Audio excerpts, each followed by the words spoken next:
The Pirates are proud to present our provocative statement project on whether or not all U.S. citizens should have the right to vote, regardless of their criminal history. We will begin with an introduction of ourselves as group members, our topic, and questions we had about this topic in the beginning of the project. We will then follow with 5 perspectives pulled from all of our research and evidence. This evidence will culminate in a conclusion that we came to as a group, and we will follow that with the process by which we came to this conclusion. Once we present our conclusion and our process, we will also provide the sources that we used to get to this point. Enjoy!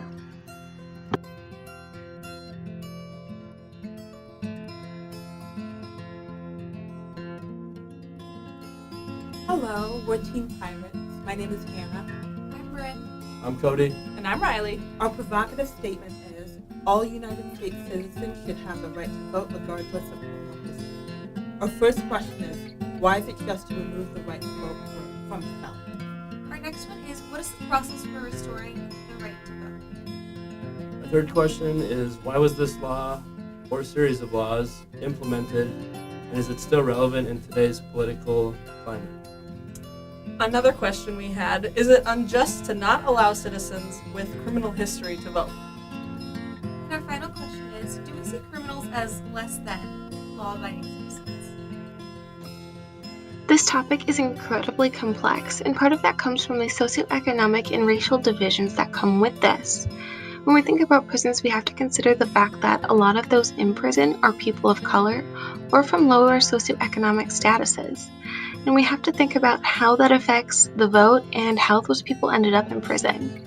There are a lot of reasons for not wanting felons to be able to vote, but we have to consider the systematic things that made them end up in the position that they were in, and whether or not these are things that we can change, or if voting is a catalyst that we need to get these things changed in society. Our opening argument against disenfranchisement is that criminals should be allowed to vote because disenfranchising them has serious effects on election outcomes. According to research conducted by those involved with the Sentencing Project and Prisoner Fellowship, says that many of the criminals who would be allowed the right to vote if disenfranchisement was banned would lean Democrat, and also the minority vote, which is already underrepresented, would become smaller than it is in the actual voting population. We were surprised to learn that almost 6 million votes go uncounted due to disenfranchised individuals either in the system, on parole, or on probation. This amount of votes would have easily swayed many elections. In 2000, the election between Al Gore and George Bush came down to the final electoral college votes from Florida, and the popular vote in Florida was separated by only 537 votes. Imagine what a difference those 6 million votes of prisoners could have done to affect this election. Although a provocative statement says that all United States citizens, regardless of criminal history, should be allowed to vote, it's important to touch on the other perspective to this, and the reasons why these people may not want felons to be able to vote. If they can't abide by the laws, why should they be able to select them for other people? In an article published in the National Review entitled "Bernie Sanders is Wrong, Felons Shouldn't Vote from Prison," journalist John Lott addresses these and other viewpoints. He says that those in prison have proven that they are untrustworthy and that they don't follow or respect the laws, and so he believes that they shouldn't have the right to vote on them. He also states that those in jail, especially those who have committed violent crimes against women, have shown that they don't care about these women or their struggles, and that they may vote against things that women need. It's important to consider this, and it wasn't something that I originally thought of.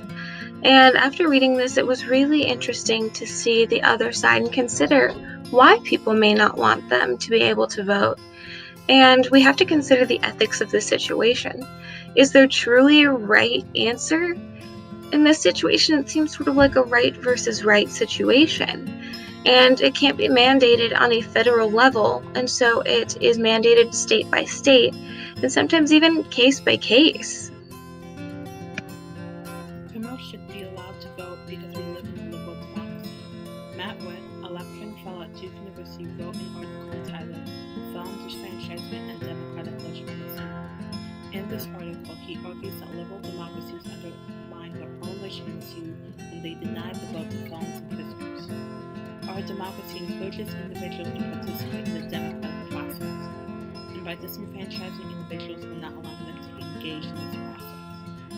Additionally, by not allowing prisoners to vote, we're going against democracy's primary mechanism for giving equal consideration to its subjects and respecting their moral autonomy. This autonomy found through democratic self-determination. This notion that individual citizens have the right to control their own affairs and to make collective decisions about the political identity of their communities. Lastly, because these individuals are subject to United States law, they have the right to shape our society's cultures and systems. Thus, not allowing prisoners and felons to vote goes against principles of our liberal democracy. Our next argument regarding disenfranchisement is that criminals should be allowed to vote because it would not affect the cost to taxpayers or threaten the safety of civilians to let them do so. Multiple sources, including author of the New York Times and our very own professor at the University of Minnesota, Dr. Christopher Uggan, an leading expert on criminal disenfranchisement, all agree that most states that re-enfranchise felons after incarceration also require them to pay fees as a part of their restoration of their right to vote, meaning it has little to no cost to taxpayers. Prisoners never leave the prison facilities during the voting process, and voting gives felons the opportunity to demonstrate their ability to be a responsible, involved citizen without directly impacting the rest of the population in a negative way. To summarize this perspective, if allowing these felons the opportunity to vote and rehabilitate themselves back into the real world one small step at a time, and it's not costing the taxpayer extra dollars or even putting them in harm's way, what's stopping us from allowing them to vote? This perspective states that criminals should not be immediately given the right to vote after being released from prison and should rather either finish their probation, pay part of their state-ordered restitution, or just shown in some other way that they are capable of following society's laws and being a good citizen. This perspective is very fair. It's forcing criminals to prove that they can abide by United States laws because these are the laws that they're receiving the right to vote on. According to Spagowski, on an article written in theheritagefoundation.com, over 2/3 of released criminals get rearrested within the next 3 years. And this was very surprising to me. I assumed a lot of criminals were rearrested just because once you are on that path, it's kind of hard to get yourself out of it, but 2/3 is a lot. And this to me shows exactly why having a 3 to 5 year waiting period after getting released from prison is very important and is beneficial to both the criminals so they can reestablish themselves in societies, but also the public because these people are changing the laws and the outcome of vote. The conclusion of your claim here was that the right to vote should be restored after But we still have questions whether this should be mandated by the state or by the federal. However, if we did have unlimited resources, we'd be really interested to know how many criminals who have the right to vote actually end up going to the polls. And after all this research, the biggest hole in our discussion is the fact that this issue is very subjective and is often taken on a state-by-state or even case-by-case basis. After a lot of research and discussion, our group finally came to a conclusion, and we were able to agree on a course of action for completing this project. We got off to a bit of a rocky start with communication, but as we got to know each individual's dynamic in our group, we finally began to progress. Meeting in person was definitely the tipping point for our productivity. It was also the moment that I began to visualize the social change model that we discussed in class happening in real life. Throughout our discussions, it was cool to see the different moments of both congruence and collaboration. We shared a goal in common, which was to successfully complete this project to the best of our ability while using our own original work. Our ideas didn't always mesh, but our commonalities pushed us forward, and sometimes it's just best to agree to disagree. This project was difficult at first, just because we weren't meeting face to face, so it was all online and it was really hard to communicate. Everybody has different schedules. So through this process, I learned the greatest leadership lesson is always to communicate and to actually meet in person. Because I recommended to my group that it's best that we just meet in person to do this final end of the project. And we got together and we got to talk and to communicate, and it really helped. Another lesson I learned from this was that it's always important to get beyond your blind spot, and to look at where people are at, because you don't know. You can assume things, but it's never good to assume. So always asking and communicating with your group members is key in any role of leadership. The process of making this project actually took a lot longer than I thought it was going to. And originally, 3 members of our group met earlier, and we kept thinking about the same thing. We kept going in circles, and we kept getting caught on little details, so we didn't get very far. This is where the concept of standing on the balcony comes from. One member of our group came in later than us, and she hadn't heard the same ideas that we had been kicking around. So she had a fresh perspective, and she was able to help our group move forward. And a lot more got done after she arrived because we had someone who wasn't stuck in the same loop that we were.